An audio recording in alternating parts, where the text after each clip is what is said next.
Mientras distintos sectores sociales no quitan el dedo sobre la llaga de la corrupción como uno de los principales problemas a enfrentar, también el retraso a poca información oficial en temas torales estarían brindando un panorama restringido de las condiciones en las que se encuentran las instituciones y finanzas del Estado, en especial el monto y la amortización de la deuda externa que se disparó con la pandemia, los fenómenos climáticos y que requieren respuesta prioritaria de la nueva gestión de gobierno. Al cierre del primer trimestre del 2021, el saldo de la deuda externa de los sectores público y privado totalizó $10.887.700.000, superior a 37.9 millones respecto al monto adeudado al cierre del año pasado, cuando llegó a $10.849.800.000. Al 17 de diciembre anterior, el Banco Central de Honduras informó que el endeudamiento externo había alcanzado $11.115.700.000. Este año la deuda interna y externa sobrepasan los $16.000 millones y constituye uno de los principales desafíos financieros y económicos del nuevo gobierno, admite el expresidente del Banco Central, Hugo Noé Pino. El equipo de transición presidencial también se enfoca en generar políticas públicas a desarrollar a partir del 27 de enero, cuando la mandataria electa asuma las riendas de la nación.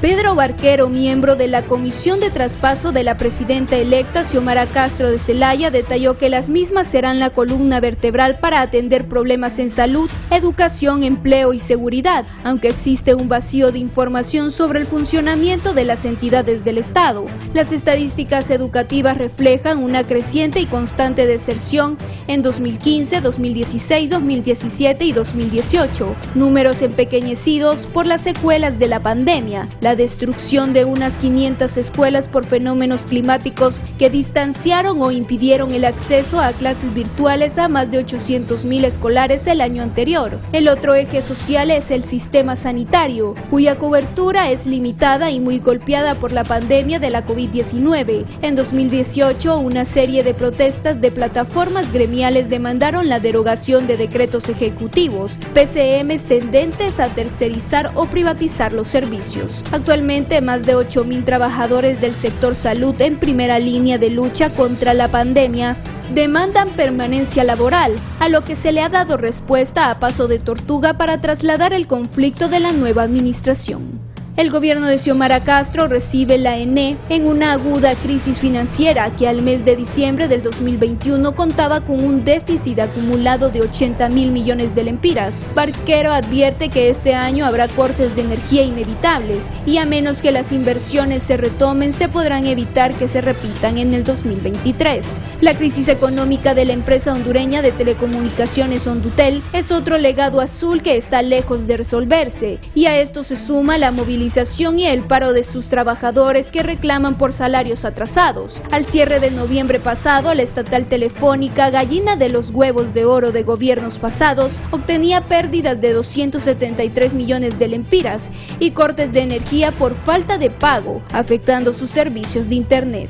Al 30 de noviembre, las instituciones públicas tenían una mora cercana a 256 millones de lempiras, un río de dinero para Hondutel que el Congreso Nacional puso en seco al prolongar a julio del 2022 una amnistía tributaria para personas naturales y jurídicas que tengan adeudos con las empresas de servicios públicos, incluida la estatal telefónica.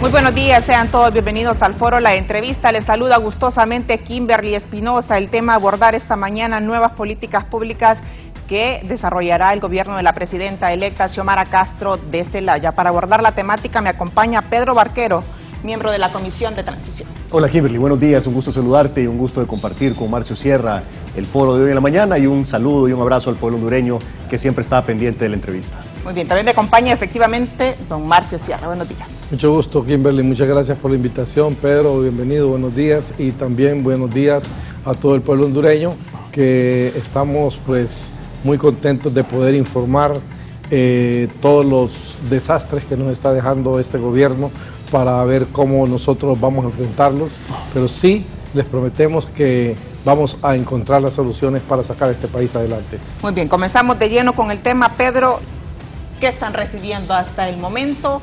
¿Qué tienen hoy por hoy los miembros de la Comisión de Transición? Bueno, lo que estamos recibiendo es un gobierno con las finanzas públicas totalmente saqueadas, muchísimos actos de corrupción, mucha incapacidad, malas decisiones y todo esto acumulado a lo largo de los últimos 12 años. Entonces, realmente lo que estamos heredando es un verdadero desastre. Ahora, sin lugar a dudas, nosotros tenemos la capacidad para resolver ese desastre, pero toma tiempo. No es una cuestión de un día para otro, no hay fórmulas mágicas, no hay varitas mágicas. Lo que hay es mucho trabajo por hacer para que a lo largo de los próximos 4 años podamos enderezar el país. Te voy a hacer la siguiente comparación. Lo que estamos recibiendo ahorita es como que te den un tren que va a 500 kilómetros por hora directo a pegar en un paredón de piedras. Entonces, lo que tenemos que hacer primero es desacelerar el tren, frenar el tren, parar el tren, darle vuelta al tren y comenzar a acelerar en la dirección correcta, porque el país ahorita va por la dirección equivocada. Rápidamente las finanzas públicas van a terminar de colapsar, no estamos lejos de eso, pero ya sabemos qué vamos a hacer para evitar que eso suceda, y eso es parte de lo que vamos a platicar a lo largo de las próximas 2 horas en el programa, ya dándote un poco más de detalles de qué es lo que vamos a hacer. Marcio Sierra, ¿qué estamos recibiendo? ¿Qué está recibiendo el gobierno de la presidenta electa Xiomara Castro de Zelaya? Bueno, una de las cosas más fuertes e importantes que va a tomar tiempo y que nos ahorraría mucho dinero es el tema de corrupción. El tema de corrupción está ligado en todos los aspectos de la economía, está dentro de la ENE, está dentro de todas las instituciones del gobierno y es la que también provoca la migración. Todos los países amigos están muy interesados en que nosotros reduzcamos este flagelo.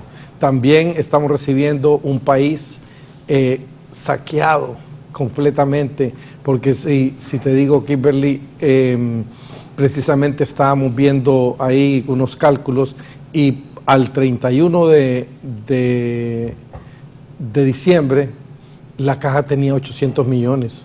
Y eso es nada, cuando en todos los gobiernos anteriores por lo menos quedaban entre 5.000 y 6.000 millones en caja para poder comenzar a hacer pagos en los meses. Eso debido a todos los desaciertos y a todas las cosas que han estado aprobando últimamente y que han generado gastos. Por ejemplo, la deuda flotante, ellos siempre quedaban en deuda flotante entre 5.000 y 6.000 millones. Ahorita nos están dejando como 6.000 millones de deuda flotante, pero habían acumulado deuda flotante del año anterior que no se pagó y era casi el doble y la pagaron en diciembre, por lo tanto dejaron saqueada la caja, y ese es uno de los problemas, porque en las empresas, instituciones no quiebran por rentabilidad, quiebran por flujo de efectivo. Malos manejos, podríamos decir. Sí, mala programación. Bueno, en este caso vamos a ser honestos.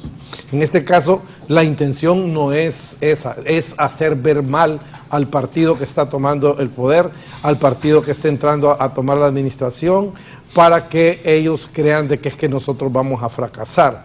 Pero el fracaso no es para nosotros, el fracaso es para afectar al pueblo, afectar al país, y eso es una cuestión nociva, porque como hondureños también ellos deberían de tocarse la conciencia para no hacer esos daños. El día de hoy está programada una sesión donde tienen una cantidad de decretos para aprobar que no se saben, ni los conocemos, pero sí tenemos idea de que todo eso viene a impactar a las finanzas del Estado. Es sin duda alguna algo que hay que tomar en cuenta, hay que tomar las medidas del caso desde el día 1, como se dice, Pedro, para comenzar el desarrollo de este país. Esto de las políticas públicas, usted me lo mencionaba, ¿en qué se va a orientar o qué se puede dar a conocer hasta el momento por parte del gobierno de la presidenta? Bueno, primero te quiero decir algo, no tengas la menor duda, ni que el pueblo hondureño tenga la menor duda de que vamos a enderezar el país y vamos a corregir todos los problemas. Pero claro, con lo que están haciendo ahorita, están agravando la situación y entonces nos va a tomar más tiempo enderezar las cosas y eso implica más sufrimiento para el pueblo hondureño. O sea, no le bastó con los 12 años de sufrimiento que le han metido al pueblo hondureño, sino que todavía estos últimos días están metiendo un montón de decretos y un montón de decisiones que van a traer como consecuencia más sufrimiento para el pueblo hondureño y nos va a tomar entonces más tiempo corregir todas esas actos de corrupción y todas esas malas decisiones que están tomando aún a última hora. Ahora, ¿cuáles son las políticas públicas que se van a implementar? Pues obviamente hay una serie de temas sobre los cuales hay políticas públicas diseñadas. Están los temas económicos, están los temas de generación de empleo, está el tema del ENE, está el tema anticorrupción, salud, educación, derechos humanos, cuidado del medio ambiente, en fin, hay un menú enorme. Para comenzar, tal vez comencemos hablando de dos temas que son de los más importantes, el tema anticorrupción y el tema de la generación de empleo, porque son los dos flagelos más grandes que tiene el país ahorita. Y la raíz de todos los problemas es precisamente el tema de la corrupción. Entonces, ahí la presidenta Xiomara Castro ya solicitó de manera informal, porque ella es presidenta electa y no presidenta en funciones, a la representante de Naciones Unidas la instalación de la Sisi en Honduras. Y también ya le solicitó a altos representantes del gobierno de Estados Unidos el financiamiento para que pueda venir la Sisi al país. Ese trámite no es de un día para otro tampoco. Naciones Unidas nos dijo que toma algún tiempo, pero lo importante es que ya se están haciendo las gestiones. Luego, eso para mencionarte a grosso modo lo más importante del tema anticorrupción. Obviamente también van a haber auditorías en todas las instituciones, vamos a trabajar mucho con el CNA, el Consejo Nacional Anticorrupción, que ya tiene muchos trabajos avanzados y le vamos a abrir las puertas en las instituciones para que pueda llegar a encontrar todos los actos de corrupción que todavía no se han encontrado y poder proceder con las debidas diligencias administrativas, civiles y penales en contra de las personas que cometieron estos actos de corrupción.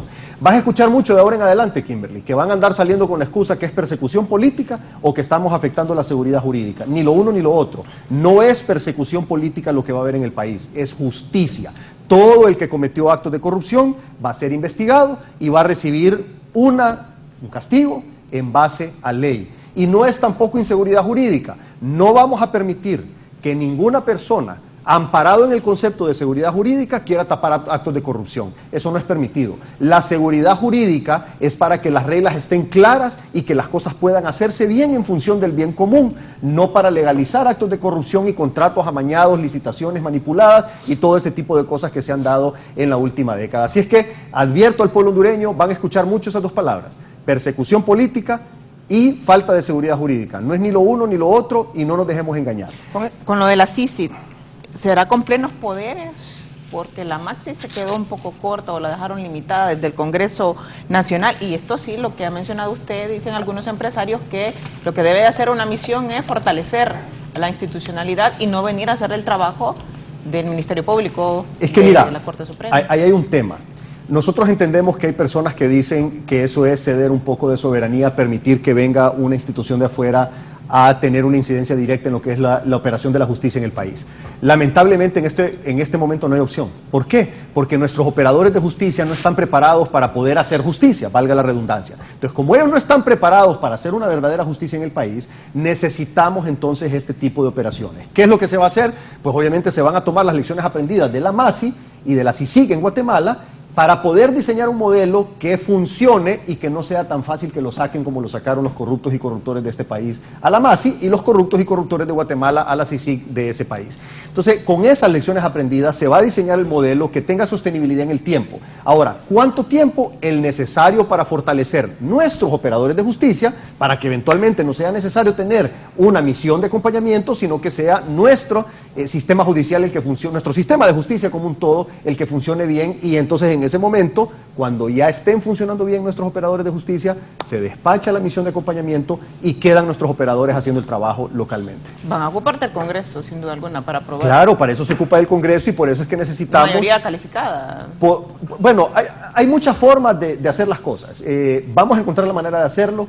Y lo importante sí es que empecemos, Kimberly, los medios de comunicación son importantísimos, hay que empezar a hacer presión mediática, el pueblo hondureño también tiene que hacer presión para que los diputados que no están interesados en que haya verdadera justicia en el país, porque algunos de ellos están involucrados en los actos de corrupción y narcotráfico, que son los dos delitos que vamos a combatir, que no puedan ellos oponerse a los cambios positivos que necesita el país. Y no solo en materia anticorrupción, hay un montón de cambios de leyes que se tienen que hacer para poder enderezar las cosas en Honduras. Marcio, sin duda alguna, esto de la corrupción debe desenredarse esa madeja para poder comenzar con pie derecho. Sí, realmente, como ya todos lo saben y ha estado siendo publicado hasta por gente del Departamento de Estado de Estados Unidos, que la corrupción le cuesta al país aproximadamente $3.000 billones al año. ¿Saben lo que es eso? ¿Cuánto podemos hacer con esa cantidad de dinero? Entonces, si nosotros comenzamos, por ejemplo, desde el inicio, mientras viene la MASI con un plan anticorrupción, viendo los focos y los más importantes donde se localiza eso, entonces podemos contrarrestar un poco y generar un ahorro.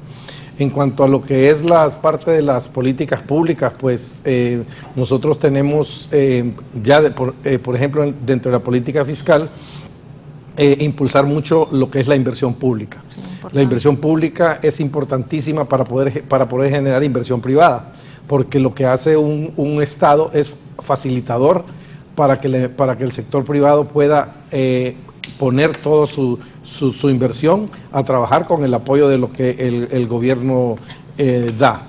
Y esa es una combinación que en todos los países desarrollados se da. Si un país llega por lo menos a hacer una inversión pública de aproximadamente un 5% del Producto Interno Bruto, le jalonea una gran cantidad de inversión a lo que es la inversión privada.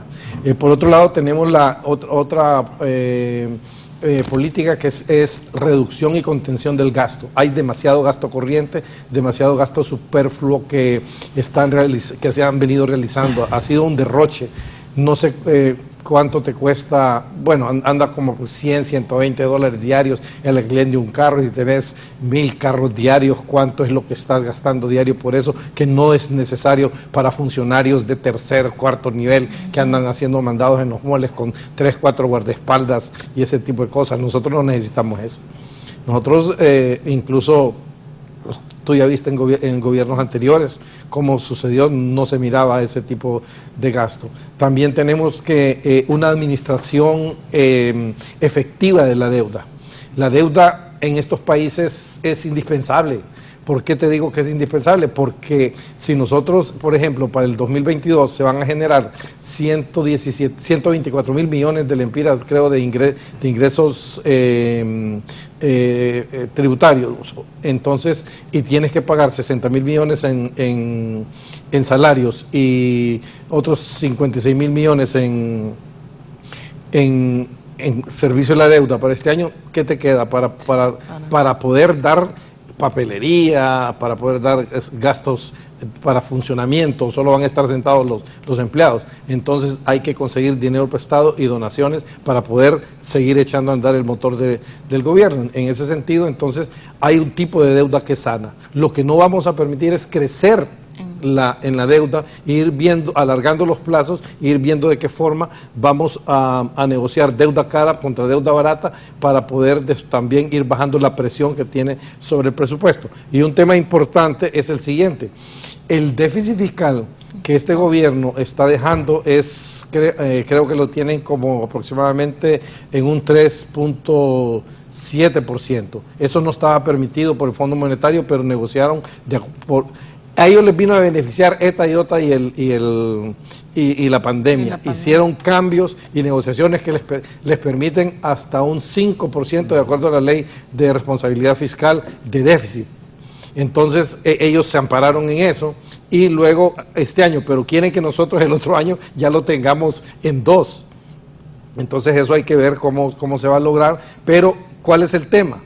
Que están logrando tener un déficit fiscal menor que lo que tienen establecido, porque no hicieron la inversión pública, sino que todo se fue en gasto corriente y guardaron ese dinero independientemente. Esta cifra no es real entonces. No, sí es real, pero no hicieron la inversión pública, que es lo que hace que se mueva el motor del Estado y la inversión privada. Entonces, la inversión pública no avanzó, y es lo que es uno de los propósitos de un gobierno para generar bienestar, para generar reducción de pobreza. Entonces, eso es al contrario. Tienes que reducir el gasto corriente y aumentar la inversión pública para que eso te genere generación de empleo, reducción de pobreza, etcétera. Entonces, han hecho un montón de cosas que, bueno, bien pensadas, pero maquiavélicamente, porque es para dañar al pueblo y defenderse ellos. Sabemos bien que durante todo lo que este gobierno no funcionó para administrar el gobierno en pro del pueblo, funcionó para estarse defendiendo y estar queriendo mantener una campaña de imagen que los lograra sostener, pero no hay mentira o que pueda sostener durante tanto tiempo. Ahora, otro punto importante es que nosotros no vamos a asumir o dejar que la presidenta Xiomara Castro asuma todos los desastres que dejó directamente estos gobiernos. Los va a asumir con responsabilidad para resolverlos, pero no es que ella le dejan todo, están dejando toda esa situación para que parezca que es que nosotros no vamos a poder resolver los problemas. Está mal amarrado, como dicen popularmente. Pero que imagínense qué bonito. Yo le dejo a usted las llaves de mi casa. Usted va a mi casa, entra, hace una fiesta, hace un desastre y todo, y cuando vengo al día siguiente me entrega las llaves y yo soy el que tengo que arreglarle ese relajo. Pero la gente no se va a fijar en eso, va a fijar en que nosotros no estamos... Soluciones. Entonces, tenemos que denunciar todo lo que se está encontrando para que el pueblo sepa y no vuelva a votar por este tipo de gente que solo llegó a hacer beneficios para sus propios intereses. Hay bastante expectativa, Pedro. La vara quedó baja y necesita la gente o quiere que le solucionen todos sus problemas. Sin duda alguna va a ser un reto. Claro, es un reto enorme y, como te digo, nosotros estamos preparados para enfrentar el reto y estamos preparados para resolver los problemas. Lo que sí es que los problemas, como te repito nuevamente, no se resuelven de un día para otro. Va a tomar, algunos se van a resolver en el corto plazo, otros en el mediano plazo y otros en el largo plazo. Lo importante es ver que la dirección del país cambia del rumbo equivocado en que estaba, un camino lleno de corrupción, de saqueo, de incapacidad, de narcotráfico, al rumbo correcto, iniciar los primeros pasos para un verdadero desarrollo económico social. Y ahí quiero llegar para agarrar el hilo con respecto a la pregunta que me hiciste en el segmento anterior, la generación de empleo. Eso es importantísimo. Ya hablamos de la corrupción, Marcio te explicó muy bien la parte ya digamos, de forma general de cómo están las finanzas públicas desde el punto de vista del déficit, de la disponibilidad de efectivo y otro par de detalles. Y ahora podemos comenzar a hablar de la generación de empleo. Hay varias razones por las cuales la inversión no solo no venía al país, sino que estaba huyendo del país. En el año 2014, la inversión extranjera directa, según datos oficiales del gobierno, fue de 1.400 millones de dólares. Fue bajando, fue cayendo hasta llegar en el año 2019, antes de los huracanes y antes de la pandemia, a 498 millones de dólares. O sea que se perdió, huyó del país casi el 67% de la inversión extranjera directa en esos pocos años, del 2014 al 2019. ¿Por qué? Pues porque simple y sencillamente Honduras se convirtió en un enemigo de la inversión, por la corrupción, por los nexos con el narcotráfico, por la burocracia, por la incapacidad. Aquí venía un inversionista, y te lo digo porque llegaban a la Cámara de Comercio e Industrias de Cortés cuando yo estaba ahí en su momento, y me decían, mire, yo quería invertir en su país, pero el ministro tal me pidió una mordida de tanto y yo así no trabajo. Así de claro lo decían. Otras cosas que pasaban, mire, yo quiero invertir en su país, pero con tanta corrupción aquí no se puede. O mire, me interesa su país, es un país hermoso, lindo, gente inteligente, trabajadora, pero yo no puedo invertir en un país donde el gobernante tiene nexos con el narcotráfico y tiene juicios pendientes en las Cortes de Nueva York. Entonces, esas razones las escuchabas muy seguido cuando recibíamos visitas de inversionistas o de embajadores o cónsules o representantes de países amigos que trataban de ayudarnos con el tema de la inversión. Eso desaparece. En el gobierno de Xiomara Castro, la corrupción se va a combatir de manera frontal, obviamente no van a haber nexos con el narcotráfico desde el poder de la República, y eso ya te va abriendo la puerta de oportunidades para que venga la inversión. El otro tema también son las políticas públicas que se van a implementar. Como te mencionaba Marcio, la inversión pública es importantísima. ¿Por qué? El motor de la economía es el sector privado, pero el detonante de ese motor puede ser la inversión pública. Entonces, cuando tú comienzas con una inversión pública fuerte, lo que empiezas a hacer es que empiezas a tirar dinero en la economía para que circule y eso genera el movimiento del motor privado que a su vez te va a empezar a generar las fuentes de empleo. ¿De qué forma se puede hacer? Ya te voy a explicar. Hay un tema importante. Antes, o sea, de noviembre para atrás yo te hubiera dicho ni quiera Dios que no hagan inversión pública. ¿Por qué? Porque se robaban todo el dinero. Ahora que vamos a tener un gobierno dirigido por una mujer honrada, te digo, démosle viaje, hagamos la inversión pública fuerte porque sabemos que el dinero no se lo van a robar, sino que se va a invertir y te va a servir para poder detonar la economía. Ahora, ¿cuáles son los sectores que se quieren mover más que los otros? Primero, el sector construcción, es importantísimo. ¿Por qué? Porque ese es un generador masivo de empleo. El segundo es la agricultura. La agricultura es otro generador masivo de empleo y te resuelve dos problemas. No solo te resuelve el problema del empleo, sino que también te resuelve el problema de la seguridad alimentaria. Nosotros hoy por hoy tenemos un serio problema de seguridad alimentaria. Si tú vas al supermercado o vas al mercado, te vas a encontrar que la mayoría de las cosas que compras básicas para el día a día son importadas. No estamos produciendo ni siquiera los alimentos que consumimos en nuestro país. Tenemos que regresar al campo y para eso se tienen que diseñar los incentivos adecuados a través de préstamos, con buenas tasas, con buenos plazos y a través de asistencia técnica en el campo para poder ayudarle al campesino y al agricultor a que tenga mejores cosechas y que rinda más por manzana sus cultivos. El otro tema también es el turismo. En la medida en que se va combatiendo la corrupción, la impunidad, el narcotráfico, el crimen organizado, se va a tomar el control nuevamente de las calles. Y con eso entonces mejora el tema de la seguridad y vas a poder entonces comenzar a traer más turistas al país. Honduras tiene las mejores bellezas de la región centroamericana. O sea, inclusive tenés cosas que son a nivel mundial. Tenés el segundo mejor coral del mundo en las Islas de la Bahía. Tenés una joya como son las ruinas de Copán, que eso, hay muy pocas ruinas en el mundo con las bellezas que tenemos nosotros acá. Tenés bosque, tenés playa, tenés ciudades coloniales, tenés absolutamente todos los atractivos que puede tener cualquier país de turismo y lo tenés todo en un solo lugar, en Honduras. Lo que nos falta entonces es la seguridad para que puedan venir tranquilamente los turistas y obviamente regresamos a la inversión en infraestructura porque se necesitan mejores accesos para ciertos lugares y que de esa manera cuando vos vas dando los mejores accesos pues vienen más inversionistas a poner hoteles, a poner restaurantes, a poner cafeterías, a poner lo que sea para generar también ese tráfico porque esa carretera hacia Copán es un desastre. Es un desastre y te genera un enorme cuello de botella en el pegue con San Pedro Sula, con la carretera del sur y son cosas que también se tienen que ir viendo. Otras cuestiones que hay que hacer es el apoyo fuerte de los MIPYMES, de todos los sectores. Las economías se desarrollan con los MIPYMES. Las economías no se desarrollan con las grandes empresas. Ese es un concepto equivocado. Taiwán es una de las economías más fuertes del mundo. Taiwán no tiene un déficit en su presupuesto general de la República. Tiene un superávit y tienen reservas como de 90 trillones de dólares. Es una cosa impresionante el ejemplo de Taiwán. ¿Y cómo se mantiene su economía? Más de 90% MIPYMES. Entonces, el poder económico de un país son las MIPYMES. Entonces, el enfoque tiene que ser para los micros, pequeños y medianos emprendedores, para que ellos entonces comiencen a desarrollar una clase media que es inexistente hoy en nuestro país, y de esa manera entonces la economía se fortalece, crece el país y se genera más fuentes de empleo. También la parte de los financiamientos, no solo para el agro, tenés que tener financiamientos para todos los proyectos de inversión. Hoy por hoy tenés mucho del crédito bancario orientado hacia consumo.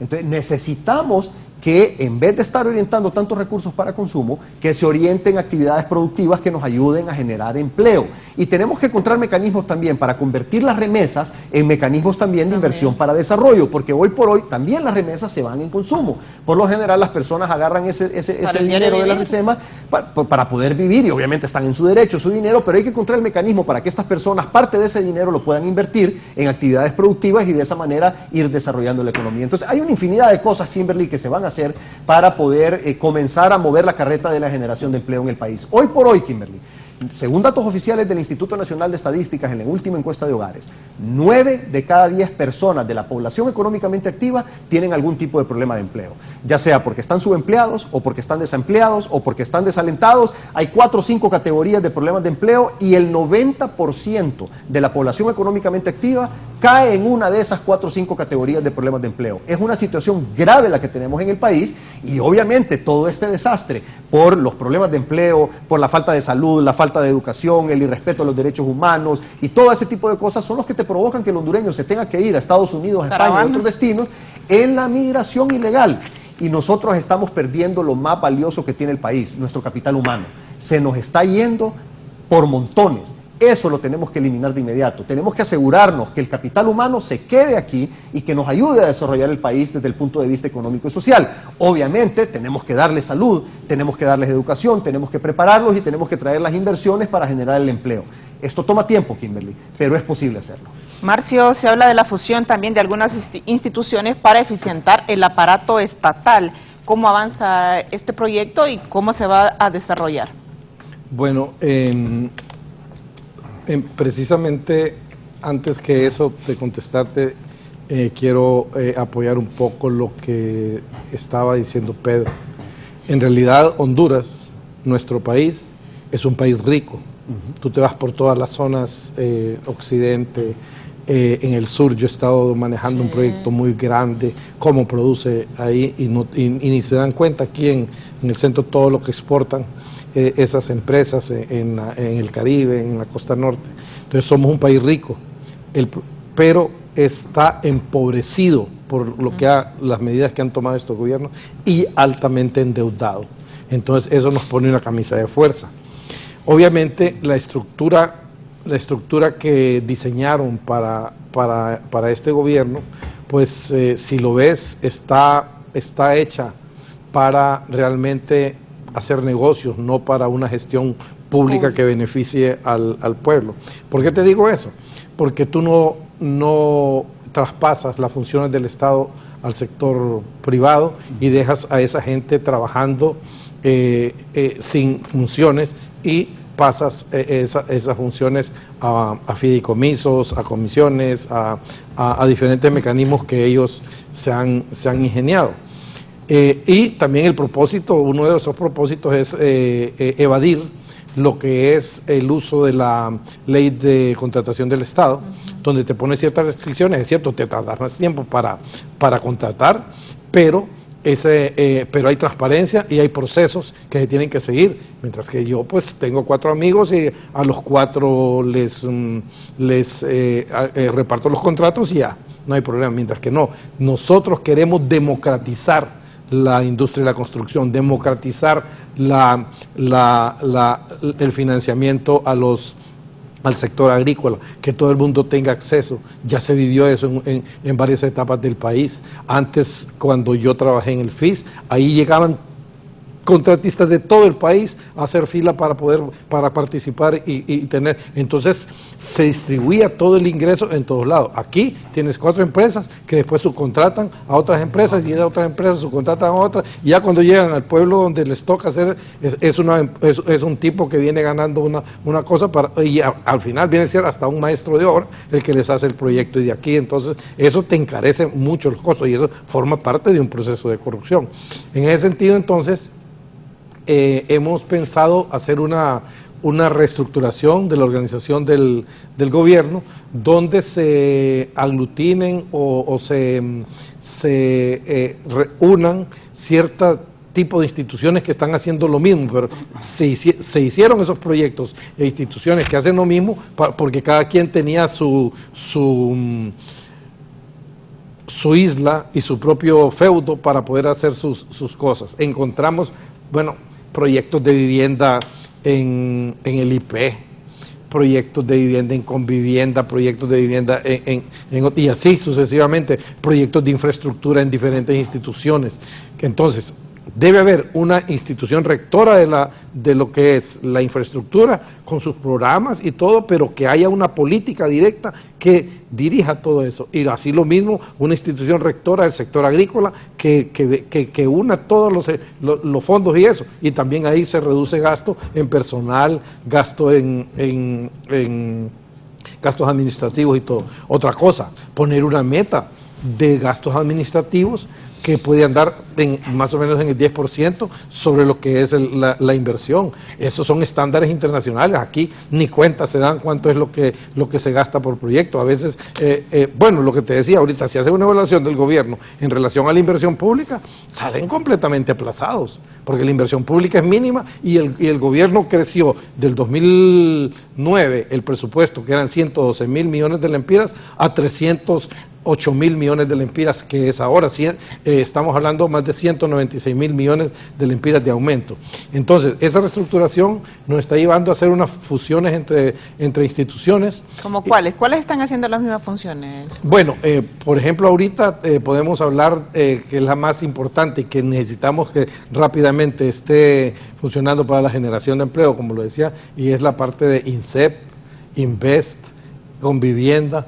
Ustedes se acuerdan que antes se llamaba Secretaría de Obras Públicas, Transporte y Vivienda. ¿Por qué? Porque aglutinaba todas esas instituciones, vivienda y todo eso, y las tenía. Y aquí las separaron y en cada una de las separaciones es un ministro.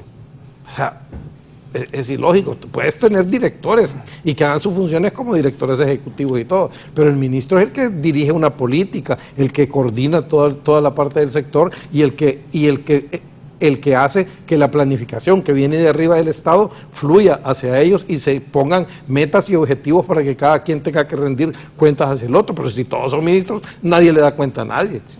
Entonces, ese sector, el sector agrícola, hay un montón hay instituciones que están dentro de Invest, que hacen proyectos agrícolas. Tenés en el sector social, por ejemplo. El sector social es importante porque nuestra presidenta Xiomara Castro está completamente enfocada en lo que es los pobres, la juventud, la tercera edad, todo ese tipo. El programa que ella manejó de Red Solidaria se va a activar de nuevo, y hay varias instituciones que hacen ese tipo de cosas, CEDIS, CEDECOAS y otras instituciones que hacen de lo mismo. Entonces hay que sacar lo que es la parte de infraestructura que tienen ahí, ponerle infraestructura, y la parte de desarrollo social, que vaya a desarrollo social, y entonces que la cara del gobierno va a ser lo que es la inversión social. Entonces, en ese sentido, vamos a organizar todas esas instituciones. Otra cosa, para alinearlas. ¿Por qué alinearlas? Porque tú tienes objetivos institucionales con metas institucionales que deben de ir orientadas a lograr objetivos sectoriales. Y esos objetivos sectoriales los tienes que alinear todos los sectores para lograr objetivos nacionales, que es reducción de pobreza, reducción de la desigualdad y crecimiento económico. Entonces, todo eso tiene que hacerse, y para eso vamos a volver a implementar lo que es el sistema de gestión por resultados, que ya vimos que dio un buen resultado. Vamos a estar midiendo y evaluando la gestión de todos los funcionarios. El que no funcione será separado, entonces. Pues esa va a ser una decisión de la presidenta, pero así debería ser. Es como un gobierno corporativo, pues, que el que no funcione, ¿por qué lo tienes que tener? Si agarras un compromiso es para eso. Entonces, en ese sentido, también con eso se impulsa mucho lo que es la inversión pública. Entonces, eso nos va a permitir racionalizar el gasto, mejorar la inversión y, como dice Pedro, en un mediano plazo ya van a ir viendo los resultados. Pero nosotros queremos entrar inmediatamente con unas reestructuraciones rápidas para poder, por ejemplo, impulsar lo que es la industria de la construcción. Hay un proyecto que se comenzó de 10.000 viviendas, que está aquí en el anillo periférico, que apenas está comenzando. Ahí se puede meterle para generar una gran cantidad de empleo. ¿Por qué? Porque ya está ahí, pues ya tienen el terreno, está todo, sabemos que hay un déficit habitacional, no es que solo porque llegamos vamos a ir a cortar. Lo que se va a ir a revisar es la forma en cómo se está manejando, qué se está haciendo y ese tipo de cosas. Entonces ya la parte de infraestructura tiene que estar atenta. Hay una gran cantidad, por ejemplo, todo lo que era fondo vial, que antes funcionaba como una institución desconcentrada de la Secretaría de Infraestructura, lo absorbió Invest. Solo le cambiaron los nombres, lo pusieron y lo absorbió Invest. ¿Y qué pasa? No hemos visto los resultados, porque realmente si te vas a ver las carreteras de Occidente y todo eso, es un desastre. Todo lo que la carretera de aquí del norte hasta San Pedro no le toca al fondo vial. Ahora lo tiene el mantenimiento COVID. Y nosotros pagamos 3 veces por ese mantenimiento, porque se paga el impuesto al combustible, se paga impuestos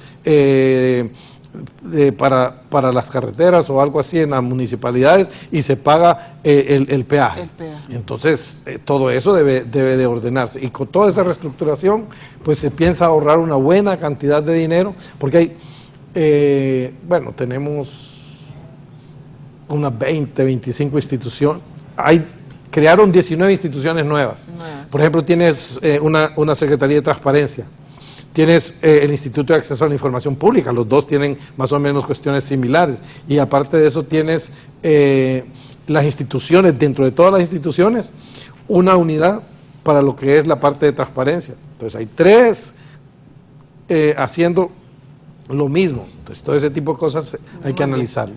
Pedro, en el caso de esto del costo de la energía, el tema de la ANE, también hay que sanear las instituciones para que puedan fusionar también, que eso es importante. El tema de Hondutel, han habido también algunas huelgas, algunas exigencias, muchos sectores están demandando también que se les reconozcan algunas conquistas y algunos logros que ellos habían hecho o logrado en días anteriores. Sí, mira, hay que recuperar las empresas públicas que hoy por hoy están totalmente quebradas. El tema del ENE es el caso más grave dentro de todo, representa un porcentaje altísimo de lo que es dentro del déficit fiscal del gobierno, un porcentaje altísimo es el problema del ENE. El ENE tiene pérdidas acumuladas de más de 74.000 millones de lempiras, creciendo a ritmo de 8.500 millones anuales en pérdidas, y que dentro de muy poco tiempo, probablemente 2 años, si no se hace nada, esas pérdidas de 8.500 millones anuales van a pasar a ser de 12.500 millones de lempiras anuales. Entonces ahí hay que actuar de manera urgente. Este problema se viene acumulando por la última década, por la corrupción, por la incapacidad, por la falta de toma de decisiones, y eso es precisamente lo que hay que arreglar. ¿Qué es lo que hay que hacer? Una de las primeras cosas es reperfilar la deuda. Tenemos una deuda de 74.000 millones de lempiras, que mucha de esa deuda está a corto plazo con tasas altas, entonces hay que reperfilar eso para poder tener una carga financiera más baja y liberar un poco el flujo. También es necesario reducir las pérdidas técnicas y no técnicas. ¿Cómo se reducen las pérdidas técnicas? Con inversión. Las pérdidas técnicas se reducen invirtiendo en las líneas de transmisión e invirtiendo en las líneas de distribución. Se va a y separar solo la para ENE, eso, como se me ha manifestado. ya te voy a explicar esa parte. Y solo para eso, Kimberly, se ocupan alrededor de entre 800 y 900 millones de dólares. No son 3 centavos. Pero ¿qué es lo que pasa si no invertís? Simple y sencillamente va a llegar un momento en que te vas a quedar sin poder mover la energía de donde se genera a donde se consume. Entonces es urgente comenzar esas inversiones. De hecho, este año vas a tener cortes, así como hemos estado teniendo los últimos años. Los apagones. Claro, yo se lo mencioné hace poco en un medio de comunicación y salió la noticia por todos lados, pero eso no es ninguna novedad, si los cortes ya los tenemos. Nosotros en San Pedro Sula tenemos cortes súper seguidos, a cada rato nos quitan la luz. Aquí en Tegucigalpa no sé si es lo mismo, pero entonces no es nada nuevo, simple y sencillamente los cortes siguen porque no hicieron las inversiones en su momento. Ahora, ¿qué es lo que tenemos que hacer? Comenzar las inversiones este año en las líneas de distribución, en la transmisión, y comenzar también las licitaciones de manera transparente para que no podamos tener... ¿De qué capital, Pedro? ¿De dónde va a salir el capital? Ya te voy a explicar. Para que no tengamos entonces problemas en las líneas de distribución y transmisión que te eviten mover la energía a partir del próximo año, y problemas también de exceso de demanda que no te lo pueda cubrir la oferta. Este año vamos a tener un corto en la oferta, o sea, un faltante en la oferta de alrededor de 300 megas que se pueden cubrir con unas plantas que ahorita no están operando y comprándole también energía a Guatemala. Pero ¿qué es lo que hay que hacer entonces? Esos fondos de lo que tú me preguntas para poder invertir en transmisión y distribución, eso es deuda. O sea, la única manera es que lo pueda llevar a cabo el Estado, porque la decisión de la presidenta Xiomara Castro es no privatizar, y ya te voy a hablar de la decisión porque hay una enorme confusión con eso. Entonces, como no se va a privatizar, la única manera de hacerlo es que hagamos la decisión del ENE, partiéndola va a quedar la ENE Holding, y del ENE Holding van a depender 3 empresas 100% estatales, propiedad del gobierno de la República, propiedad del pueblo de Honduras. Una empresa se va a dedicar a la distribución, la otra a la transmisión y la otra a la generación. Ahorita tenés en el ENE los 3 elementos, tenés la distribución, la transmisión y la generación. Y la distribución es la que te está perdiendo dinero por montones. Entonces te contamina la distribución toda la operación del ENE y te hace que sea muy difícil para el ENE, con esos estados financieros actuales, conseguir los financiamientos. Entonces, ¿por qué separar la ENE en 3? Porque vas a tener una empresa muy rentable de generación, una empresa muy rentable de transmisión, que va a ser muy fácil conseguir recursos de la banca nacional e internacional para poder financiar las inversiones que se necesitan, y una empresa de distribución que se va a quedar con todo el problema del ENE, porque le corresponde a esa parte de distribución que entre en un tratamiento especial de recuperación para que se pueda llevar a números negros eventualmente. Ahora, ¿la decisión es privatización? No. Y ahí es donde hay la confusión. Muchas personas están confundidas. Como inicialmente este gobierno quería hacer la decisión a través de una privatización, La gente se quedó confundida pensando que la escisión es privatización. No, escisión es separar. Así de sencillo. Tú puedes separar la ENE privatizando y puedes separar la ENE sin privatizar. El camino que se está sugiriendo es separarla sin privatizar, o sea, no va a haber participación accionario privado en esas 3 empresas que van a ser 100% de propiedad del Estado y del pueblo hondureño. Entonces, una vez que se hace eso con las inversiones para reducir las pérdidas no técnicas, a la par tenés que ir trabajando también para la reducción de las pérdidas no técnicas. ¿Cuáles son las pérdidas no técnicas? El robo de energía. Sí. ¿Y qué es lo que vamos a hacer ahí? Bueno, hay un montón de personas que consumen un montón de energía que históricamente se les ha permitido robar la energía. Eso, con el gobierno de Xiomara Castro, a partir del 27 de enero, se acaba. Le vamos a cortar la energía a todo este montón de negocios grandes, y te vas a sorprender, Kimberly, cuando hagamos público esto, de negocios grandes que no pagan energía, se la vamos a cortar y lo vamos a hacer público. Un montón de lugares, de colonias lujosas, donde viven personas de muchos recursos económicos que roban energía, y también se la vamos a ir a cortar. Y nos vamos a asegurar también de recuperar la mora. Vamos a dar planes de pago para que se pague, pero al que no pague se le va a cortar la energía, porque no es justo y no es correcto que el pueblo hondureño se le cobre la energía y que estas empresas grandes y que estos residenciales, que son de las personas de mayor poder adquisitivo, no estén pagando. No te estoy diciendo que todo el mundo, ¿verdad? Claro, o sea, en esos residenciales también solo... le debe mucho al ENE. Ya voy a caer ese tema, pero te quiero aclarar. En estos residenciales no es que todo el mundo robe energía, no. Claro. Algunas personas roban energía y a ellos les vamos a caer. Y les vamos a caer con todo el peso de la ley. En eso estamos pidiendo, que nos lo identifiquen para a partir del 27 de enero irles a cortar la energía. ¿Y qué es lo que se tiene que hacer entonces? Ya está la tecnología para hacerlo. Vos ya puedes medir cuánta energía pasa por cada transformador y comparás eso versus la facturación de las casas que están amarradas a ese transformador, y ya puedes saber entonces de cuáles son las casas en donde se está haciendo el hurto de energía o cuáles son los negocios que están haciendo el hurto de energía. Porque a través de las líneas de distribución y transmisión vos sabés cuánta energía pasa y cuánto estás cobrando en los negocios que va quedando esa energía, y ahí es donde vas encontrando el diferencial y ahí es donde vamos identificando eso. Entonces, reducir las pérdidas no técnicas a través de la eliminación del robo de energía y a través de la recuperación de la mora también para mejorar un poco la finanza. La deuda de las instituciones estatales también tiene que pagar el gobierno. ¿Qué es lo que pasa? Se está presupuestando mal. O sea, en el presupuesto general de la República, las instituciones públicas ponen, ok, yo voy a gastar, por decir algo, 10 millones de lempiras este año de energía, cuando saben que el año anterior gastaron 15. Entonces vienen y dicen, ok, recibo 10 millones para pagar energía, lo pago, pero dejan una deuda de 5 porque no lo presupuestaron bien. Eso no se va a permitir. Vamos a obligar a las instituciones públicas que presupuesten bien sus gastos, no solo el de energía, sino que todos los gastos, y vamos a darle un seguimiento, como estaba mencionando Marcio, con un sistema que él es el que lo tiene diseñado, porque ya lo tuvo en operación en el gobierno del presidente Zelaya, y con ese sistema se va a medir la gestión de cada institución, parte de lo cual es la ejecución del presupuesto y el cumplimiento del mismo y de sus responsabilidades. Entonces, y obviamente va a haber que hacer un plan de pago para las instituciones públicas para que paguen la mora histórica. Ese es otro tema entonces que hay que hacer con la ENE. Otro tema que hay que hacer con la ENE es cumplir con la ley del sistema eléctrico nacional. Hay gente que me dice, bueno, pero mira, esa ley no es la óptima. Bueno, entonces si no es la óptima, hay que cambiarla, pero ahorita es la que hay, entonces es la que tenés que cumplir.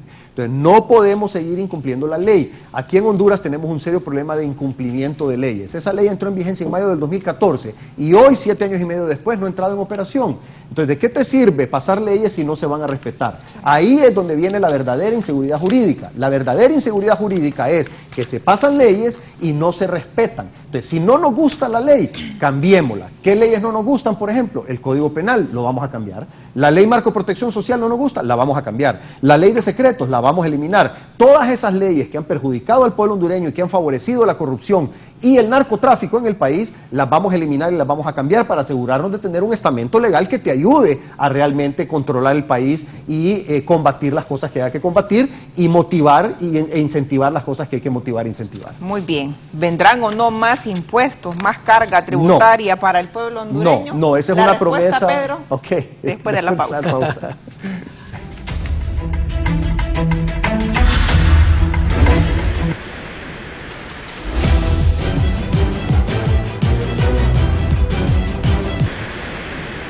El Instituto Nacional Electoral de México anunció que se lograron recolectar las firmas exigidas para activar el referendo revocatorio de mandato del presidente Andrés Manuel López Obrador, aunque aún está en duda cómo se realizará la consulta, debido a que el organismo electoral alega que no tiene suficientes recursos para el proceso. Con el último corte se ha logrado ya rebasar este porcentaje del 3% y tenemos ya la meta. Así lo afirmó el director del Registro Federal de Electores, René Miranda, al confirmar que se habían verificado más de 2.845.000 firmas de ciudadanos a favor del referendo, registrando lo que supera la meta de 2.7 millones de rúbricas, equivalentes al 3% de los electores, que exige la ley para llamar a la consulta. López Obrador ha promovido el referendo previsto el 10 de abril para revalidar su gestión luego de 3 años de mandato. En la consulta se espera preguntar a los mexicanos si quieren que el gobernante continúe en su sexenio hasta el 2024 o que renuncie. Este ha sido un informe para 11 Noticias.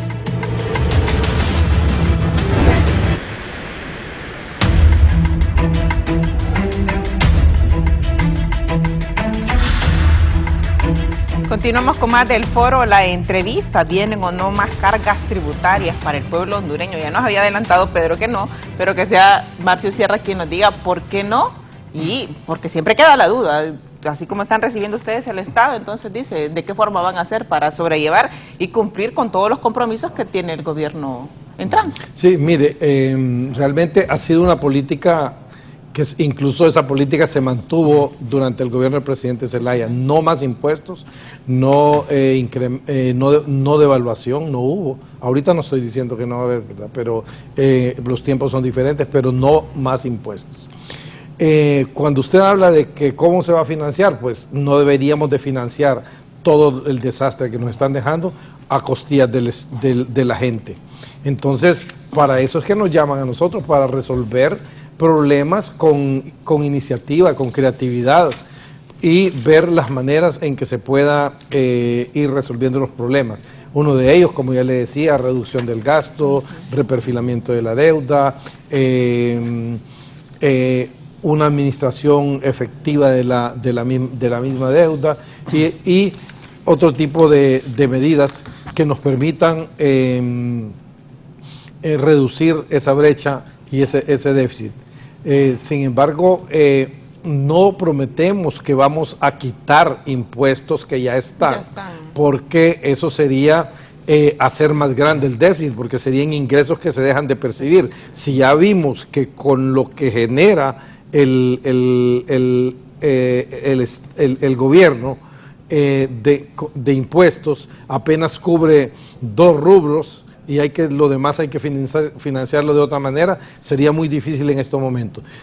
Si la situación va mejorando y todo, en algún momento se pueden hacer revisiones de algunos impuestos que son regresivos, porque hay muchos impuestos que son regresivos, ¿verdad? Entonces, en cuanto a eso, pues vamos a revisar. También quería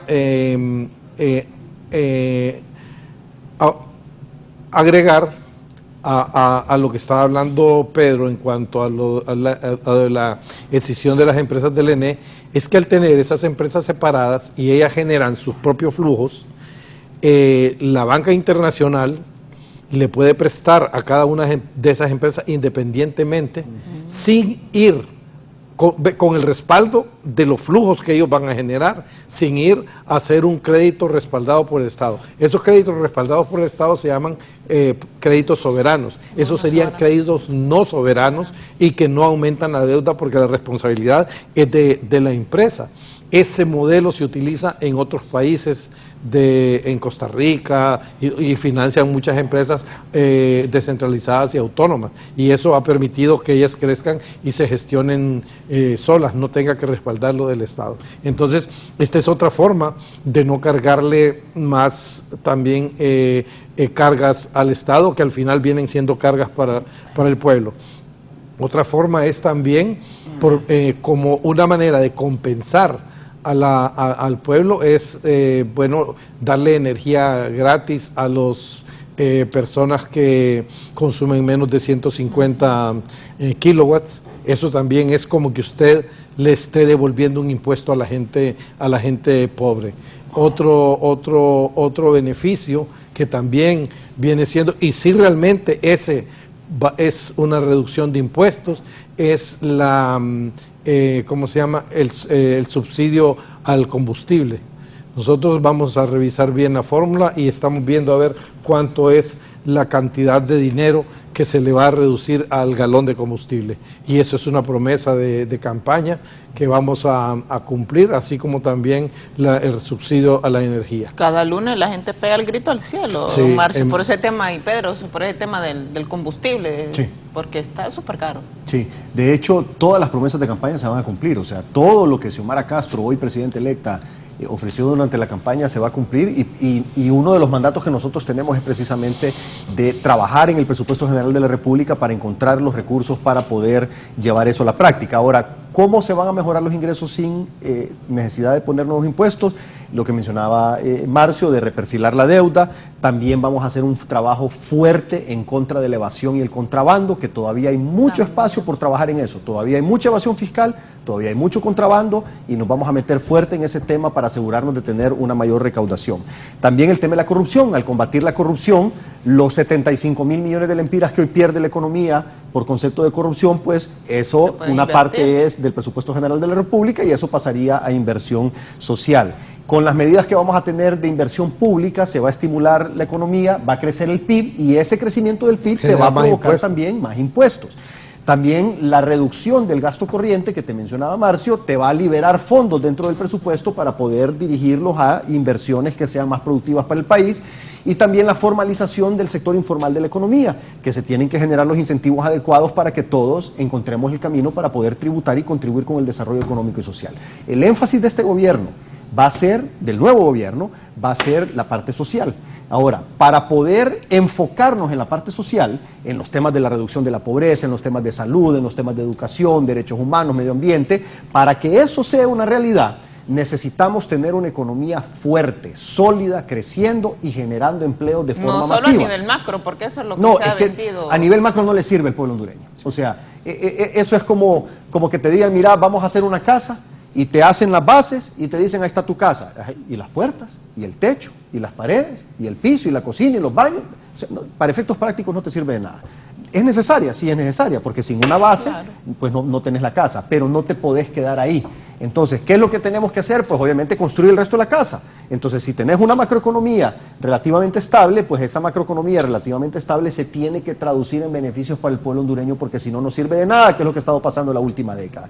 Entonces, para que podamos hacer una realidad todo el enfoque del gobierno de Xiomara Castro en la parte social, necesitamos esa economía fuerte. Y por eso es que estamos trabajando en todos los temas que hemos venido conversando y los que vamos a conversar a lo largo del programa, para tener esa economía fuerte que nos genere los recursos que necesita el gobierno para poder invertir en la parte social y sobre todo en los más pobres de nuestro país.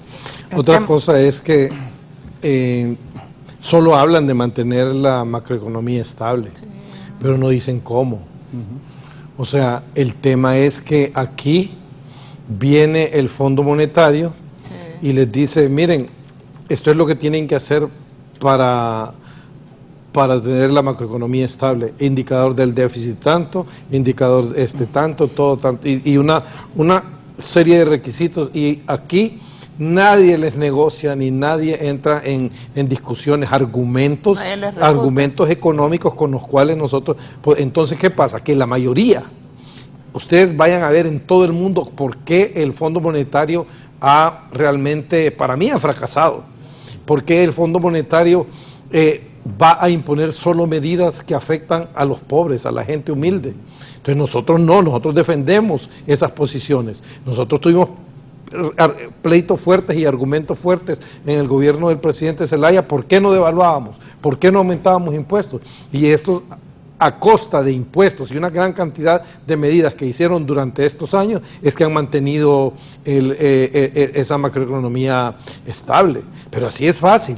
La creatividad y la forma de, bueno, realmente no se necesita mucho, lo que hay que hacer es honrado y honesto y saber negociar las cosas que le benefician al pueblo para no incrementar sus impuestos para no incrementar los niveles de pobreza.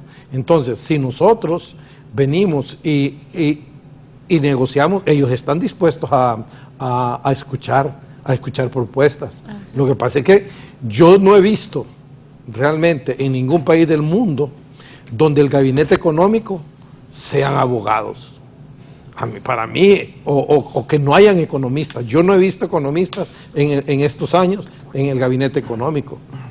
Entonces a ellos vienen y les explican y van y cuando van a las reuniones repiten, pero no tienen la formación y los argumentos para poder rebatir. Entonces, en ese sentido, búsqueme uno ahorita de los que están saliendo economistas en el gabinete.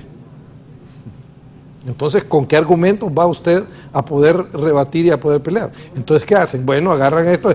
Fíjate que la ley dice esto, entonces cumplamos. Bueno, bajarle ahí, quitarle allá, aumentarle el impuesto acá y hacer lo otro. Ya, eso es fácil. Pero ¿a costa de qué? Entonces, eso es lo que no le han explicado al pueblo. Esa macroeconomía es importante mantenerla estable porque es la que nos da una garantía para poder tener acceso al crédito internacional. Eso es como funcionan las centrales de riesgo, que si usted está mal en una central de riesgo porque sus niveles de crédito y algunos indicadores que le analizan no están bien, entonces no le dan el préstamo. Pero de ahí para allá al pueblo no le beneficia. El tema de la inflación también es algo... Ahí va incluido en los indicadores que revisa el Fondo Monetario y es una de las... creo que es una de las principales funciones que tiene el Banco Central, el control de la inflación.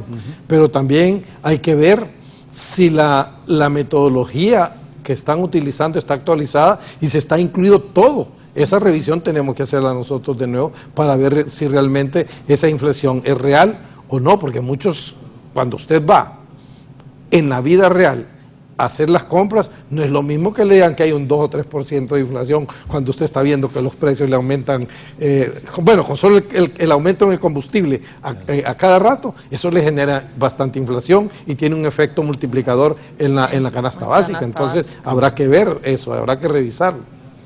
El tema también, zapatero a su zapato, Pedro. Ese el tema de los funcionarios que van a asumir funciones en los próximos días. Sí, lo que el gobierno se tiene que manejar en función de meritocracia. O sea, la gente por sus méritos profesionales tienen que ir a ocupar los cargos de responsabilidad en sus áreas de experiencia.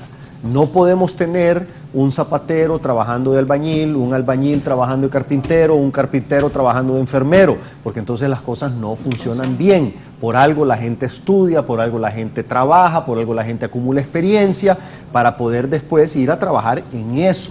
Pero si agarramos gente con experiencia en un área y la ponemos a dirigir otra, ahí se complica más la cosa. Entonces, este gobierno no solo fue el tema de la corrupción, también fue el tema de la incapacidad por poner personas que no son expertas en las áreas a manejar temas delicados en el país. Entonces, el nuevo gobierno, obviamente, tenemos la responsabilidad de trabajar en función de meritocracia, que cuando la presidenta electa haga el anuncio de su gabinete la próxima semana, el 26, el día antes de la toma, no que el pueblo hondureño vea, no, va a ser, hasta el momento el plan es ese día, pero el 26. El 26. Entonces, cuando ella haga el anuncio, el pueblo hondureño va a reconocer y va a decir, fulano va a tal lado, sí, el fulano lo conocemos porque es experto en esa área, mengano va al otro lado, sí, el mengano lo conocemos. O sea, las personas que van a ocupar los cargos tienen que ser personas con experiencia en el área y reconocidas, para que el pueblo hondureño entonces sienta la tranquilidad de decir, vamos a estar en buenas manos. Porque el tema aquí no es solo de la presidenta, es también el equipo que va a rodear a la presidenta. Eso es básico. O sea, un presidente lo que es un director de orquesta. El director de orquesta sabe cómo tocar el instrumento, sabe cómo suena el instrumento, pero no puede tocar todos los instrumentos porque no hay manera. O sea, tenés 50 músicos enfrente y vos tenés que poder escuchar a los 50 y dirigirlos para que toquen bien el instrumento. Pero el director de la orquesta no está tocando el instrumento. Entonces, más o menos esa es una analogía de lo que es un presidente. El presidente es el que dirige, es el que lidera, es el que define las estrategias, es el que da las órdenes. Pero ejecuta esas órdenes el staff de ministros y de ejecutivos alrededor de la presidencia. Entonces tienen que ser personas de alto nivel, reconocidas por su experiencia en cada uno de los temas para que puedan ejecutar bien las líneas estratégicas y las instrucciones que van a emanar de la presidencia. Por ejemplo, otra cosa es que se van a publicar los perfiles de cada una de las personas que... Ah, muy bien. Sí, eso se está preparando incluso una página para que la gente pueda entrar, un portal para que la gente pueda entrar y ver los perfiles de cada uno de los funcionarios. Por ejemplo, no creo que pongamos cantantes a dirigir instituciones que manejan cientos de millones, donde usted le pregunta por un flujo de efectivo. por ejemplo, Bueno, entonces le pregunta por un flujo de efectivo, le pregunta por algo técnico. Y, bueno, tiene el caso de la Secretaría de Educación, la Secretaría de Salud también. Bueno, todas esas, ahí usted tiene los ejemplos y hablan por sí solos, entonces, y ahí va a poder ver los perfiles de cada quien, desde que estudió por qué esa persona ha sido seleccionada y luego ver la experiencia que ha tenido en los diferentes sectores. Y yo creo que hay una cuestión, es que hay competencias, hay capacidades y hay valores morales que tienen que estar, y todo eso forma la integralidad de las personas que van a asumir esos puestos. Está bien que usted le tenga confianza a una persona y le tenga afecto, pero eso es parte de lo que debe formar esa selección. Pero una vez que si le tiene confianza y afecto, entonces colocarlo en el área en que sus competencias, su formación pueda venir a contribuir y hacerlo y a sacar lo mejor de esa persona para poder dar resultados que realmente se esperan, y además de eso le genera a la persona una satisfacción profesional. Claro. Yo creo que ahora, si todo está concebido para ir a hacer negocios y para robar, entonces estamos hablando de otro tema. ¿Qué es lo que ha pasado en la última década? Estoy sentada aquí con los futuros ministros de algunas instituciones. Bueno, esa es decisión de la presidenta, o sea, y esto lo hemos platicado con Marcio, tanto él como yo estamos dispuestos a ayudar a la presidenta a donde ella tome la decisión, ya sea dentro o fuera del gobierno, porque hay muchas formas de ayudar a la presidenta, no necesariamente dentro del gobierno, también puede ser fuera. La decisión es enteramente de ella y obviamente nos sentiríamos honrados de poderla ayudar porque confiamos en ella, tenemos fe en ella, sabemos que ella sí tiene las intenciones y el valor y el coraje de hacer los cambios positivos que necesita el país, y obviamente es una oportunidad histórica de participar en el cambio que tanto necesita nuestra querida Honduras. El tema de la educación preocupa a Pedro también. ¿Va a haber o no regreso a clases? Claro que va a haber regreso a clases. ¿Cómo se va a manejar la pandemia? Porque han habido muchos tropiezos o muchos desaciertos durante el manejo de la pandemia. ¿Y qué se va a hacer? ¿Cómo va a actuar el nuevo gobierno? Porque no se puede venir a improvisar, ya se vieron los errores del pasado, entonces ¿cómo tratar de enmendarlos y sacar a flote estas dos áreas que son fundamentales? Sí, mira, esos dos temas son importantísimos. O sea, en educación el retorno a clases es este año. O sea, no hay manera. Es impostergable. O sea, tenemos 2 años de no estar llevando a nuestros niños y a nuestros jóvenes a las escuelas y los colegios, y eso es fatal. O sea, el atraso que estamos teniendo como país en el capital más importante, que es el capital humano y que es sobre todo nuestros jóvenes. Nosotros ahorita tenemos un bono demográfico que si no lo aprovechamos ahorita para poder impulsar el desarrollo de nuestro país, después nos vamos a lamentar fuertemente. Y hasta el día de hoy no se ha aprovechado el bono demográfico. Y eso es algo que no lo tenés por mucho tiempo, o sea, lo tenés por un par de generaciones y después se pierde, porque en la medida en que van avanzando los países y que se van desarrollando, la pirámide poblacional se invierte, porque la gente comienza cada vez a tener menos hijos. Entonces, lo que es este bono demográfico es cuando tenés más jóvenes que otra cosa. Entonces, estos jóvenes pueden ser utilizados para generar la riqueza en el país y luego entonces de esa manera poder desarrollarte. Entonces, pero para eso la educación es clave. Entonces, hemos visto un proyecto que hicieron las diferentes universidades, que se conjuntaron, trabajaron también algunas organizaciones magisteriales, unas organizaciones no gubernamentales también, trabajaron algunos exministros y ex viceministros de educación, hicieron un trabajo bastante completo que nos presentaron poco tiempo después de las elecciones. Ese proyecto es un proyecto que se está analizando para ver cómo se lleva a la práctica. Ya hemos hablado también del financiamiento de este proyecto, entre otros con el Banco Interamericano de Desarrollo, que nos presentó a su vez otros proyectos que son interesantes. Por ejemplo, hay un proyecto de conectividad, que es una inversión de alrededor de 240 millones de dólares. El proyecto dura 4 años y alrededor de esos 4 años vas a llevar la conectividad a todas las escuelas, pero no solo a las escuelas, sino que a las comunidades. Entonces te va a ayudar a llevar al mundo tecnológico a varios rincones del país, y a lo largo de ese proyecto se pueden generar también varias decenas de empleo, que eso es importantísimo. Obviamente todo esto lo tenemos que analizar, nos han hecho las presentaciones, pero tenemos que entrar en detalle para poder ver qué tan factible es, cuándo hacerlo, pero la educación obviamente es una de las prioridades. El retorno a clase, mejorar la calidad de educación y obviamente darle a los maestros y a las maestras todas las herramientas que necesitan para poder educar a nuestros niños y a nuestros jóvenes. En cuanto a salud, bueno, la salud simple y sencillamente va a estar en manos de expertos en salud. O sea, tanto los hermanos de Libertad y Refundación como nosotros en el Partido Salvador de Honduras tenemos varios médicos de alto nivel. O sea, está el doctor Renato Florentino, que es un designado presidencial, está también Luther, que es otro doctor que tiene muy bien estudiado, muy bien preparado. Nosotros tenemos a Suyapa Figueroa, que es la presidenta del Colegio Médico, a Ligia Álvarez, tenemos a Carlos Umaña, tenemos a Mateo. En fin, o sea, nosotros realmente que tenemos las mejores estrellas para jugar el partido de la salud entre el Partido Libertad y Refundación y el Partido Salvador de Honduras. Entonces, ahí solo es obviamente dejar que los jugadores jueguen, que hagan lo que saben hacer, manejar la salud, y eso es lo que va a hacer la presidenta. Otro espaldarazo al gobierno también, don Marcio, es la llegada de la vicepresidenta de los Estados Unidos, Kamala Harris. Bueno, realmente ese tema es importantísimo porque desde que previamente que Xiomara ganara las elecciones, la presidenta electa, que nos dan la sorpresa de que viene la vicepresidenta Xiomara Castro, dijimos, wow, cuando ella le llamó a Xiomara y le dijo, de una mujer a una mujer hermana, vamos a estar en tu toma de posesión, nosotros quedamos sorprendidos, pero eso no se publica, sino que simplemente es una promesa. Pero ahora que ya está confirmado por el presidente Biden y que viene con una delegación de alto nivel, esto es algo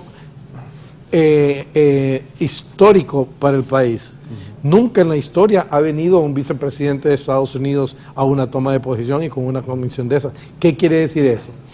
Que nosotros nos convertimos en un centro, en una plataforma para la gobernabilidad del Triángulo Norte y Nicaragua. ¿Por qué le digo esto? Porque es una posición geopolítica, y el problema de la migración a Estados Unidos hacia Estados Unidos pasa porque no se pierde esa gobernabilidad. ¿Y qué pasa? En Guatemala no tienen un interlocutor ahorita porque con Yamatei es un desastre el que hay. Con El Salvador las relaciones están muy difíciles y no están teniendo relación. Con Nicaragua pues ya saben que el problema que está pasando con Ortega y todo, entonces Honduras se convierte en un centro para poder nosotros ver de qué manera aprovechar esta situación con los Estados Unidos para poder mantener esa gobernanza en la zona. Entonces nosotros tenemos que también saber utilizar esa posición para que ellos nos den. ¿Y cuál es una manifestación de esa? La presencia de ella. Otra cosa es que la presencia de la presidenta Kamala Harris viene a darle un rostro de mujer al gobierno, de mujer a mujer, para que vean el apoyo que se va a tener a esos niveles a la mujer. Y eso es importante, porque las mujeres pues han estado en todos los países y todas relegadas, han ido históricamente librando luchas hasta llegar a donde estamos. Y eso es una cuestión pues que nos llena de mucha satisfacción, porque la imagen del país no es la que ellos querían hacer creer que iba a tener con nosotros. La imagen del país es la que le dieron ellos como partido de corruptos y narcotraficantes. Pedro, ¿cómo aprovechar esta coyuntura? ¿Cómo aprovechar esa hermandad con los Estados Unidos? Tenemos el tema migratorio y otros temas que se pueden aprovechar y buscar soluciones. Mira, la gran ventaja es que los intereses del gobierno y el pueblo de Estados Unidos están alineados con los intereses del gobierno y del pueblo de Honduras. Ellos obviamente quieren evitar la migración ilegal y saben que para evitar la migración ilegal nos tienen que ayudar a desarrollar nuestra economía y a generar las fuentes de empleo que no tenemos en nuestro país. Ya se ha hablado inclusive de inversiones privadas de Estados Unidos en Honduras para aprovechar lo que hoy por hoy se conoce como el nearshoring. Estados Unidos, después de la pandemia, se dio cuenta que no puede, y aparte de otros factores geopolíticos, se dio cuenta que no puede seguir dependiendo tanto de China. China le representa a Estados Unidos la mayor parte de las importaciones de productos terminados y productos intermedios. Y esa dependencia la quieren disminuir. Para disminuirla tienen que invertir en otras partes del mundo para poder abastecerse de esas otras partes del mundo y que China cada vez vaya representando un porcentaje menor. Ahí hay una oportunidad enorme. Son, Kimberly, trillones de dólares en inversión la que se va a regar alrededor del mundo para disminuir esa dependencia de China. Y nosotros tenemos que agarrar una parte de ese pastel. Parte de esa inversión tiene que venir y esa es una de las pláticas que estamos teniendo con ellos. Que nos ayuden a traer a los inversionistas a invertir, sobre todo en manufactura ligera, en todo tipo de manufactura ligera, para que podamos entonces generar fuentes de empleo en muchas fábricas a lo largo y ancho del país y llevar desarrollo no solo a las zonas tradicionales donde hemos tenido desarrollo. Nosotros en la zona norte hemos tenido mucha inversión, pero hay que llevarlo a la zona sur, hay que llevarlo al occidente, hay que llevarlo al ancho, hay que ver qué se hace con zonas del país que no tienen mucha inversión y poder entonces llevar esas fuentes de empleo. Eso es parte de la agenda y es parte de lo que se está platicando. La lucha anticorrupción también, ahí vamos a recibir mucha ayuda. El gobierno de Estados Unidos va a ser probablemente el principal financiador de lo que es la operación de la CICI de Naciones Unidas. El financiador va a ser, ellos van a financiar, van a ser los principales financistas de la operación de la CICI de Naciones Unidas en Honduras, y eso es algo que ya se está conversando con ellos. Entonces son muchos temas los que hay sobre la mesa, también obviamente el combate al narcotráfico, ese es otro tema que es importante para ellos y que obviamente van a recibir el apoyo decidido del gobierno electo de la República. También está el tema del contrabando, ese es otro tema que nos van a ayudar ellos, a los controles de contrabando en las diferentes aduanas del país, sobre todo en Puerto Cortés, porque Puerto Cortés está certificado por parte de las grandes mafias también, Pedro. Sí, y está certificado por parte de las autoridades estadounidenses para que nuestras exportaciones vayan en una vía rápida a ese que es el mercado más grande del mundo. Entonces, la lista de cosas que se está trabajando con ellos es enorme y el apoyo contundente y decidido lo estamos sintiendo a nivel de conversaciones y sabemos que pronto se van a concretar en acciones a partir del 27 de enero que se tome posesión. Muy bien, vamos a la pausa, regresamos con el periodo de conclusiones en el foro, la entrevista.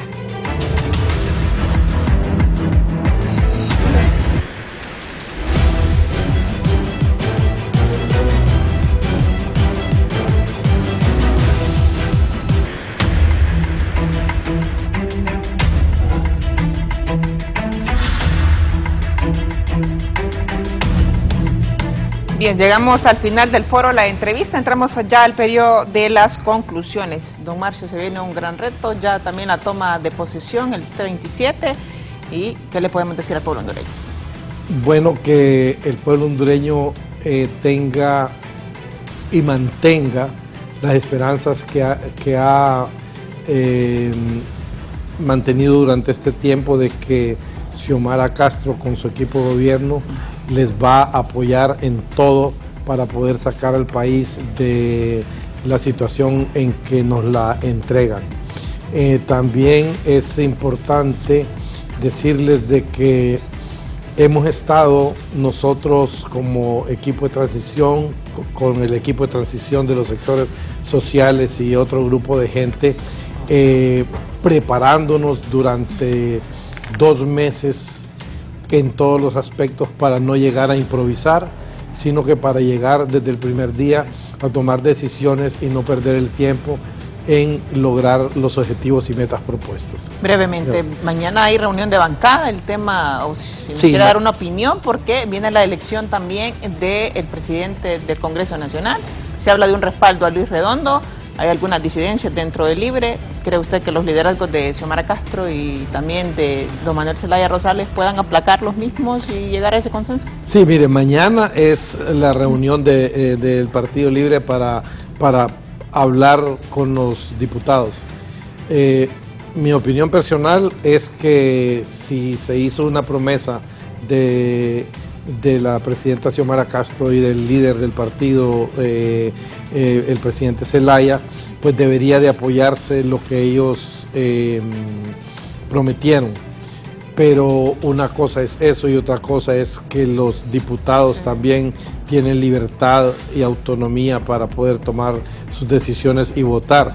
Entonces eso también es parte de un trabajo que tiene que estar haciendo Luis Redondo para poder convencerlos y que lo apoyen. En ese sentido esperamos que cumplan con el compromiso para que ya salgamos de esta situación y comencemos ya la siguiente etapa. Muy bien, Pedro Ortega. Oh, muchas gracias, Kimberly, por el espacio. Fue un gusto compartir contigo, con Marcio y con el pueblo hondureño.